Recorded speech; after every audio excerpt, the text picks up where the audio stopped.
नमस्कार साथियों, मैं पल्लवी तिवारी आपका अपने चैनल हिंदी वाली में स्वागत करती हूँ। आशा करती हूँ कि आप सभी स्वस्थ एवं मस्त होंगे। तो चलिए शुरू करते हैं आज का दैनिक जागरण संपादकीय। अनियोजित और असुरक्षित शहरी विकास। पिछले दिनों एक हृदय विदारक घटना में ग्रेटर नोएडा में एक नौजवान इंजीनियर युवराज मेहता की मौत ने सारे देश का ध्यान अपनी ओर खींचा। युवराज की जान तब गई जब धुंध के चलते उनकी कार 90 डिग्री के टर्न पर एक बैरियर को तोड़ते बेसमेंट बनाने के लिए खोदे गए गड्ढे में जा गिरी, जिसमें पानी भरा था। उसने मदद के लिए अपने पिता को फ़ोन किया और राह चलते लोगों से भी मदद की गुहार लगाई। थोड़ी देर बाद तमाम सरकारी अमला वहां पर पहुंचा, पर संसाधनों के अभाव और ठंडे पानी में उतरने की हिचक के चलते उसे बचाने के लिए आगे नहीं बढ़ा। अंततः इस युवक ने पिता और खुद को बचाने आए लोगों के सामने दम तोड़ दिया। उसे बचाने का काम न तो एसडीआरएफ ने किया, न पुलिस ने और न ही अग्निशमन दल ने। इन सब विभागों की हिचक को देखकर एक डिलीवरी बॉय ठंडे पानी में युवराज को बचाने उतरा, लेकिन तब तक देर हो चुकी थी। इस घटना को लेकर आक्रोश इसलिए अधिक है क्योंकि जिन्हें युवक को बचाने के लिए हर संभव प्रयास करने चाहिए थे, वे एक तरह से मूक दर्शक बने रहे। इससे खराब बात और कोई नहीं कि कई विभागों के कर्मचारी मौके पर तो पहुंच जाएं, लेकिन संकट में फंसे व्यक्ति को बचाने के लिए कुछ न करें।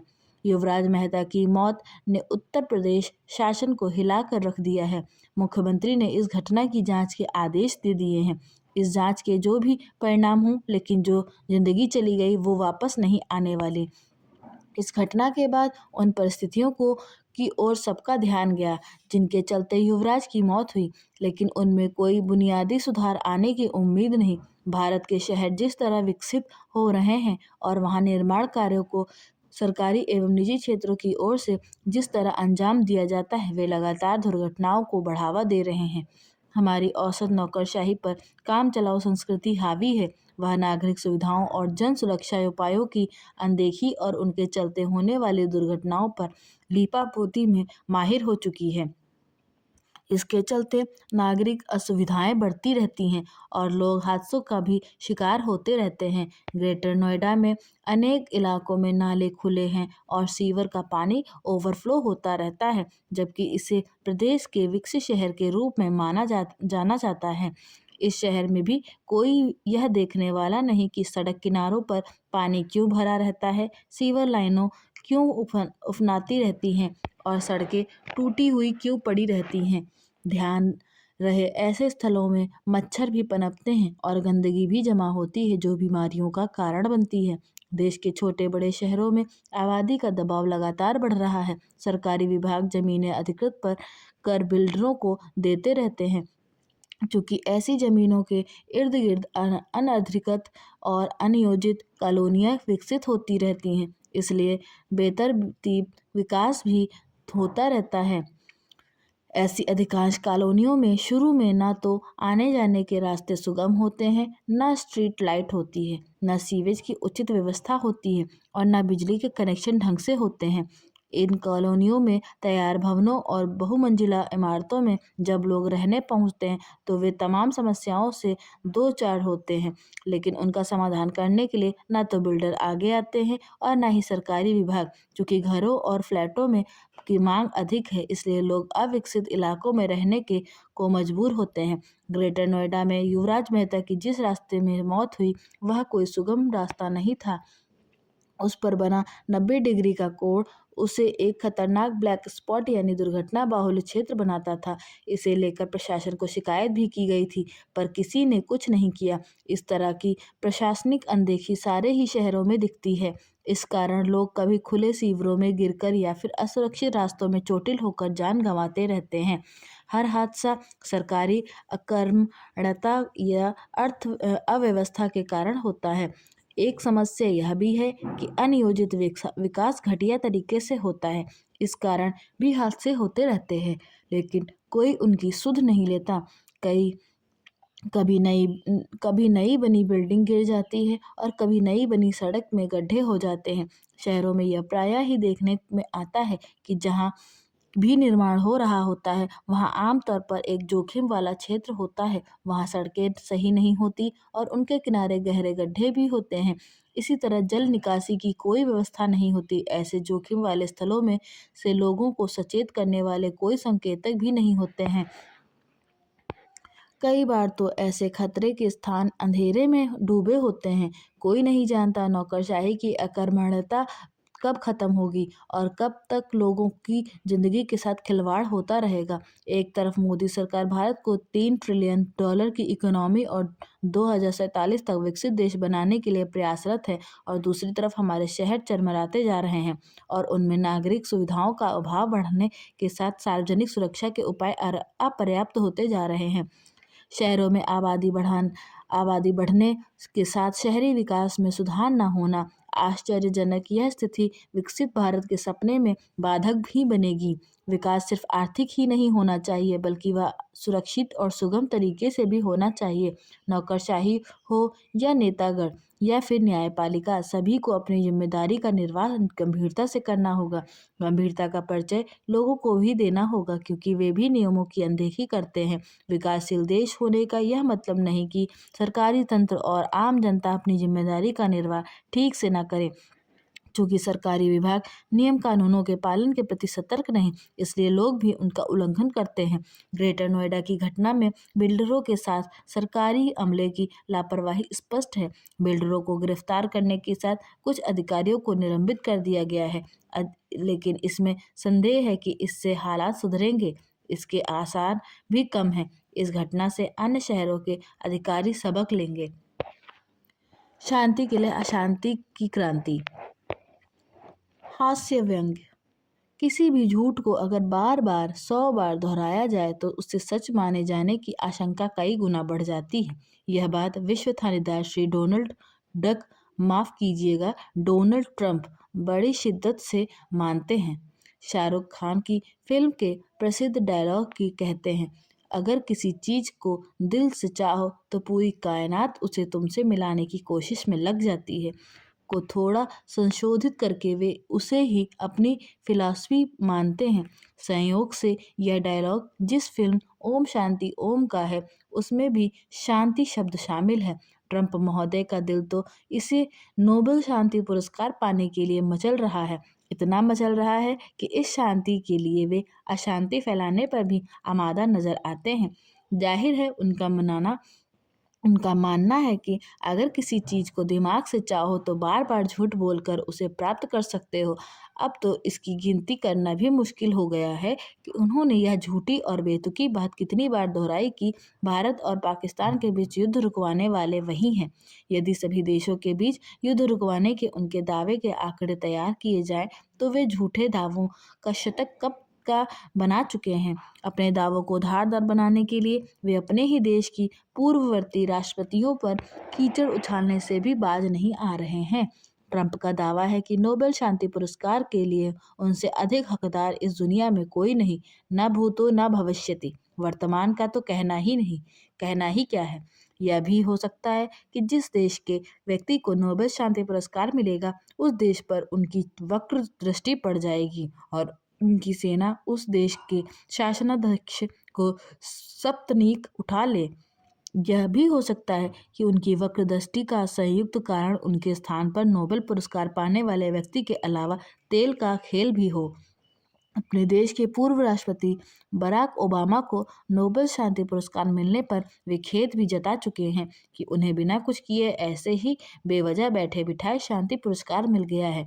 जबकि वेनेजुएला में उनके महाशांतिपूर्ण कृत्य करने, ईरान में शांति पुष्प बरसाने और ग्रीनलैंड पर कब्जे के लिए यूरोप को धमकाने के बाद भी उन्हें शांति का नोबेल पुरस्कार नहीं मिला है। उन्होंने वेनेजुएला को संदेश दे दिया है कि मान न मान मैं तेरा कार्यवाहक राष्ट्रपति महान।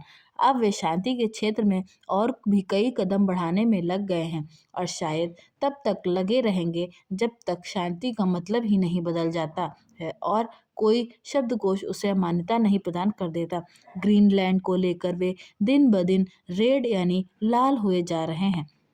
वह शांति को लेकर उनके प्रयास अभी प्रारंभिक अवस्था में हैं। ग्रीनलैंड को वे रूस और चीन से उसी प्रकार बचाकर वैसी ही शांति फैलाना चाहते हैं जैसे बकरे को कसाई से बचाकर अपना निवाला बनाया जाता है। भारत भले ही उनके दावे को खारिज करता रहे, मगर मुनीर और शरीफ उनकी बिरयानी का कर्ज अदा कर उनके दावों को न सिर्फ मानते हैं बल्कि नोबेल शांति के लिए उनका नाम भी आगे बढ़ाते हैं। वेनेजुएला से चलकर कुछ समय ईरान में ठिठकी और वहां से आगे बढ़कर ग्रीनलैंड में के आउटर सिग्नल पर खड़ी उनकी संपूर्ण शांति भंग एक्सप्रेस का अगला पड़ाव पता नहीं कौन होगा। शायद एक दिन पुरस्कार चयन समिति उन्हें शांति पुरस्कार प्रदान कर हाथ जोड़कर कहेगी, अब बस भी करो, कितनी शांति फैलाओगे। अंतरिक्ष की धूल पर जीवन सामग्री। जीवन का निर्माण करने वाली सामग्री कहाँ बनी और कैसे बनी, यह प्रश्न लंबे समय से विज्ञानियों को उलझाए हुए है। अब तक अधिकांश विज्ञानी यह मानते रहे हैं कि ग्रहों के निर्माण उनके ठंडा होने और स्थिर कक्षाओं में स्थापित होने के बाद ही जीवन के लिए आवश्यक सामग्री अस्तित्व में आई। लेकिन एक नए शोध में कुछ विज्ञानियों ने इस विचार को चुनौती दी है। उनका कहना है कि ग्रहों के अस्तित्व में आने से बहुत पहले अंतरिक्ष में तैरते हुए धूल के सूक्ष्म कणों पर जीवन के लिए आवश्यक कुछ रासायनिक क्रियाएं शुरू हो चुकी थी। प्रयोगशाला में किए गए एक प्रयोग से संकेत मिला है कि जीवन के कुछ आवश्यक घटक ग्रहों या महासागरों में नहीं बल्कि अंतरिक्ष में तैरते हुए धूल के सूक्ष्म कणों पर भी एकत्र हो सकते हैं। विज्ञानियों ने विशेष रूप से बनाए गए एक चैम्बर में तारों के बीच की कठोर परिस्थितियों को पुनः निर्मित किया। वे यह जानना चाहते थे कि क्या छोटे जैविक अणु मॉलिक्यूल अपने आप एक दूसरे से जुड़ सकते हैं और क्या ग्रहों के निर्माण से पहले प्रोटीन और जटिल जैविक अणु अस्तित्व में आ सकते हैं।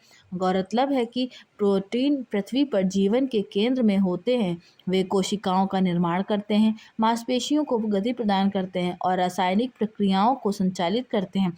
प्रोटीन स्वयं पेप्टाइड नामक छोटी श्रृंखलाओं से बने होते हैं जो अमीनो एसिड के आपस में जुड़ने से बनती है।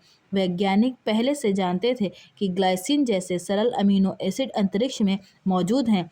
उल्कापिंड इन्हें पृथ्वी तक लेकर आते हैं और दूरवर्ती अंतरिक्षीय बादलों में भी उनकी उपस्थिति देखी गई है। प्रश्न यह था कि क्या ये अमीनो एसिड ग्रहों या जीवित प्रणालियों की सहायता के बिना अगला कदम उठा सकते हैं। डेनमार्क के शोधकर्ता सर्जियो इओपोलो के अनुसार पहले के प्रयोगों से यह ज्ञात था कि ग्लाइसिन जैसे सरल अमीनो एसिड अंतर नक्षत्रीय अंतरिक्ष में बन सकते हैं, पर यह जानना शेष था कि क्या पेप्टाइड जैसे अधिक जटिल अणु धूल के कणों की सतह पर स्वाभाविक रूप से बन सकते हैं। टीम ने चैम्बर में ग्लाइसिन रखा और उसे विकिरण के संपर्क में लाया। परिणाम चौंकाने वाले थे। ग्लाइसिन के अणु आपस में अभिक्रिया कर पेप्टाइड और पानी बनाने लगे। यह संकेत करता है कि यही प्रक्रिया अंतर नक्षत्रीय अंतरिक्ष में भी हो सकती है। यह धूल के कणों का पर प्रोटीन बनने की दशा में एक महत्वपूर्ण कदम है। इन्हीं कणों से आगे चलकर चट्टानी ग्रहों का निर्माण होता है और धूल के विशाल बादल मात्र ब्रह्मांडीय मलबा नहीं है बल्कि वे तारों और सौरमंडलों के जन्म स्थल हैं। गुरुत्वाकर्षण इन बादलों को भीतर की ओर खींचता है।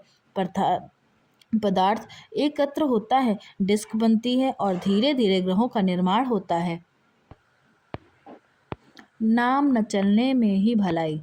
राजनीति की पुरानी रीत है कि दावा किसी भी पद के लिए हो, उसके लिए दावेदारों की कमी नहीं रहती। हालांकि भाजपा में नए रुझान ने एक तरह से यह ट्रेंड ही बदल दिया। कई राज्यों के मुख्यमंत्रियों ने के चयन से लेकर भाजपा के नए अध्यक्ष के चुनाव ने चेहरा चमकाने में आगे रहने वाले नेताओं को खास तौर पर सबक दिया है।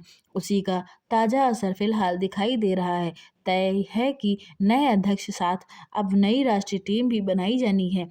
ऐसे में कुछ संभावित नामों की चर्चा भी स्वाभाविक है। कुछ नेताओं के नाम अखबारों में छपना शुरू क्या हुए, वह सक्रिय होकर देखने में जुटे हैं कि पार्टी में ऐसा कौन दुश्मन है जिसने उनका नाम छपवा दिया। इतना ही नहीं, पार्टी मुख्यालय में आपसी चर्चा में भी फिलहाल होड़ खुद को रेस से बाहर रखने की है। क्योंकि इस दौर में तो गुमनाम रहना ही स्वास्थ्यवर्धक नजर आ रहा है। कूटनीति के खेल में फंसा पेच। यूरोपीय संघ के नेताओं को गणतंत्र दिवस के अवसर पर बुलाने की पहल स्वाभाविक रूप से भारत की थी। तब फैसला लेने के पीछे एक कारण यह भी था कि अगर सब कुछ ठीक रहा तो इस दौरान व्यापार समझौता यानी एफटीए भी हो जाएगा। इस बीच भारत की तरफ से प्रस्ताव देने और ईयू द्वारा इसे स्वीकार करने के बाद वैश्विक हालात इतने तेजी से बदले हैं कि अब प्रस्ताव देने वाला मेजबान थोड़ी चुप्पी साधे हुए है और मेहमान ईयू के नेता अपनी भारत यात्रा को लेकर कहीं ज़्यादा उत्साह दिखा रहे हैं। ईयू का कोई नेता इसे इतिहास बदलने वाला बता रहा है तो कोई नेता संभावित व्यापार सौदे को मदर ऑफ ऑल डील कह रहा।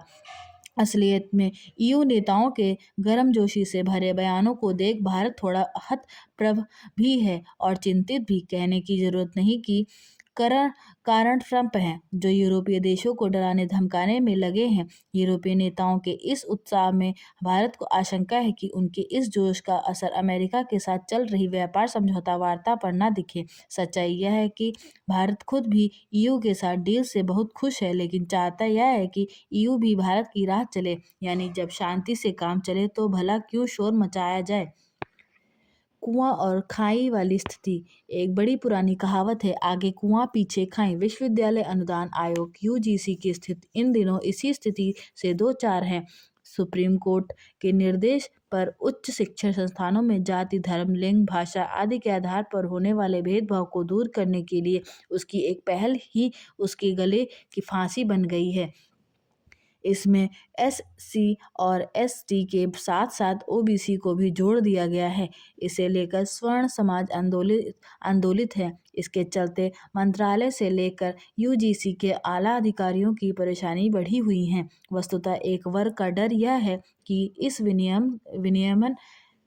विनियमन के बहाने प्रताड़ना न शुरू हो जाए। आंदोलित वर्ग यूजीसी के अध्यक्ष और सचिव पर निजी हमले भी कर रहा है, वह भी इसलिए क्योंकि दोनों ही उस समाज से आते हैं जो इस विनियमन को अपने खिलाफ बता रहा है। देखना दिलचस्प होगा कि यूजीसी के जिम्मेदार लोग तेज हो रहे आंदोलन की इस जांच से बचने का कोई रास्ता निकाल पाते हैं या फिर चुप्पी साध कर बैठ जाते हैं। दूषित पेयजल का कहर। इंदौर के भागीरथपुरा के बाद इसी जिले के महू में भी दूषित पेयजल से करीब 30 लोगों के बीमार होने की खबर यही बता रही है कि शासन प्रशासन जरूरी सबक सीखने को तैयार नहीं होना तो यह चाहिए था कि भागीरथपुरा में दूषित पेयजल से 25 से अधिक लोगों की मौत और उसके चलते सबसे स्वच्छ शहर का दर्जा रखने वाले इंदौर के प्रशासन की बदनामी के बाद राज्य भर में इसके लिए चौकसी बरती जाती कि कहीं पर भी दूषित पेयजल की आपूर्ति न होने पाए। लेकिन महू का मामला यही बता रहा है कि ऐसा नहीं किया गया। यह जन स्वास्थ्य की गंभीर उपेक्षा है। दूषित पेयजल के मामले में केवल इंदौर की ही बात नहीं की जानी चाहिए। देश के तमाम शहरों में पेयजल की गुणवत्ता को लेकर सवाल उठते ही रहते हैं। इन सवालों की तब तक अनदेखी होती रहती है जब तक लोग दूषित जल के कारण गंभीर रूप से बीमार न हो जाएं या फिर भागीरथपुरा की तरह काल के गाल में न समा जाए। इसकी अनदेखी न की जाए कि पिछले कुछ समय में नोएडा, गांधीनगर समेत देश के कई शहरों में दूषित पेयजल की आपूर्ति के मामले सामने आ चुके हैं। इन मामलों की व्यापक चर्चा इसलिए हो सकी क्योंकि भागीरथपुरा का मामला सतह पर आ चुका था। यह किसी से छिपा नहीं कि अपने देश में पेयजल के साथ अन्य नागरिक सुविधाओं की गुणवत्ता अपने दोयम स्तर के लिए ही जानी जाती है। नगर निकाय और राज्य सरकारें पेयजल की गुणवत्ता को लेकर चाहे जो दावा करें, सच यह है कि देश के बड़े हिस्से में पेयजल की गुणवत्ता ठीक नहीं। नीति आयोग का एक अध्ययन यह भी कहता है कि दूषित पेयजल के कारण प्रतिवर्ष करीब 2 लाख लोग मरते हैं। नीति आयोग ने यह भी पाया था कि देश में 70% जल स्रोत दूषित है। लोग दूषित पेयजल पीने को इसलिए विवश हैं क्योंकि नगर निकायों में जनता का प्रतिनिधित्व करने वाले करने और पेयजल की गुणवत्ता सुनिश्चित करने वाले अधिकारी अपने दायित्व के प्रति लापरवाह हैं। आमतौर पर वे दूषित पेयजल आपूर्ति की शिकायतों को एक कान से सुनकर दूसरे से निकाल देते हैं। ऐसा इसलिए होता है क्योंकि वे अपनी दायित्वहीनता के लिए कभी दंड के पात्र नहीं बनते। अपने यहाँ एक बुरी प्रवृत्ति यह भी है कि दूषित पानी की आपूर्ति अथवा अन्य नागरिक सुविधाओं में कमी की खबर सामने आते ही शासन प्रशासन की ओर से सबसे पहला काम इन खबरों को गलत साबित करने का होता है। नतीजा यह है कि दूषित पेयजल के कारण लोग बीमार होते रहते हैं या फिर पेयजल खरीद कर पीते हैं अथवा पानी को पीने योग्य बनाने के लिए तरह तरह के उपकरणों का इस्तेमाल करते हैं। अच्छा हो कि हमारे नीति नियंता खुद से ही यह सवाल करें कि क्या विकसित होते भारत में जनता शुद्ध पेयजल की भी अपेक्षा न करे। अब विकास सर्वोपरि। झारखंड का सुदूर ग्रामीण अंचल हो या जंगल पहाड़ों के बीच बसे गांव, सबकी प्राथमिकता अब विकास है। सुरक्षा बल ने राज्य के भीतरी क्षेत्रों से माओवादियों का लगभग सफाया कर दिया है। केंद्र सरकार ने मार्च 2026 तक माओवाद मुक्ति का जो लक्ष्य रखा है, उस तय सीमा से पहले ही झारखंड में बड़ी सफलता हासिल हुई है। वर्षों से विकास को बाधित करते हुए ये माओवादी भोले भाले ग्रामीणों और आदिवासियों का शोषण कर रहे थे। लोगों को ढाल की तरह इस्तेमाल कर इन माओवादियों ने प्रशासन को वहां तक पहुंचने से रोक रखा था। अब माओवादियों से मुक्त हुए क्षेत्र में विकास के लिए समेकित कार्यक्रम चलाने होंगे। स्थानीय जरूरतों के हिसाब से लोगों को संसाधन उपलब्ध कराने में शासन प्रशासन को तत्परता दिखानी होगी। ऐसा नहीं होने पर बचे कुचे माओवादियों के समर्थक पर सहानुभूति बटोरने का प्रयास कर सकते हैं। दशकों की मेहनत से मिली इस सफलता को स्थायी बनाने के लिए लोगों का भरोसा जीतना होगा। संबंधित क्षेत्रों में युवाओं को के रोजगार, शिक्षा और स्वास्थ्य के लिए आधारभूत संरचनाओं को सुदृढ़ करना होगा। वर्षों तक माओवादियों ने इन क्षेत्रों के लोगों, खासकर युवाओं को गुमराह किया है। अब समय यह है भरोसा बहाली का और विकास की कहानी लिखने का। यह समेकित प्रयास से ही संभव है। ऊर्जा, विचारों की शुद्धता। हमारे मन मस्तिष्क में उत्पन्न विचार यदि शुद्ध हैं तो जीवन में स्थिरता, संतुलन और सकारात्मक ऊर्जा प्रवाहित होने लगती है। वहीं यदि विचार दूषित हों तो मनुष्य का पतन निश्चित है। इसलिए कहा गया है कि विचारों की शुद्धता ही जीवन की वास्तविक शुद्धता है। विचारों की शुद्धता का अर्थ केवल अच्छे या सकारात्मक विचार रखना ही नहीं, अपितु सत्य, विवेक और संवेदनशीलता से युक्त विचारों को अपनाना है। शुद्ध विचार वे होते हैं जिनके मूल में द्वेष, लोभ, अहंकार एवं अनैतिकता के लिए कोई स्थान नहीं होता।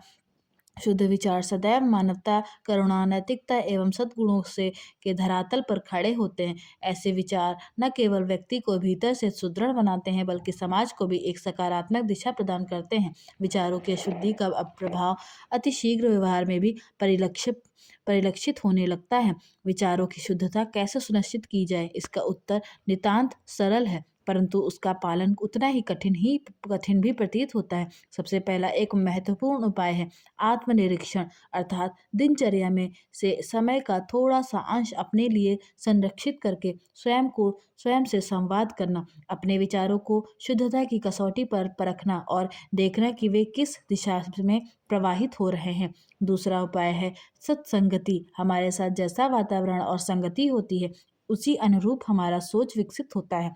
तीसरा महत्वपूर्ण उपाय है मौन और ध्यान। मौन से आशय मात्र शब्दों पर विराम नहीं अपितु विचारों के परिष्करण से भी है। ध्यान के माध्यम से हम मन के भीतर उठने वाले विचारों को परख अनावश्यक विचारों से मुक्त होना सीख सकते हैं। विचारों की शुद्धता कोई क्षणिक साधना नहीं बल्कि एक सतत प्रक्रिया है।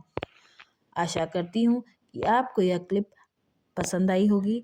ऐसी वीडियो क्लिप सुनने के लिए हमारे चैनल को लाइक, शेयर एंड सब्सक्राइब करना ना भूलें। धन्यवाद।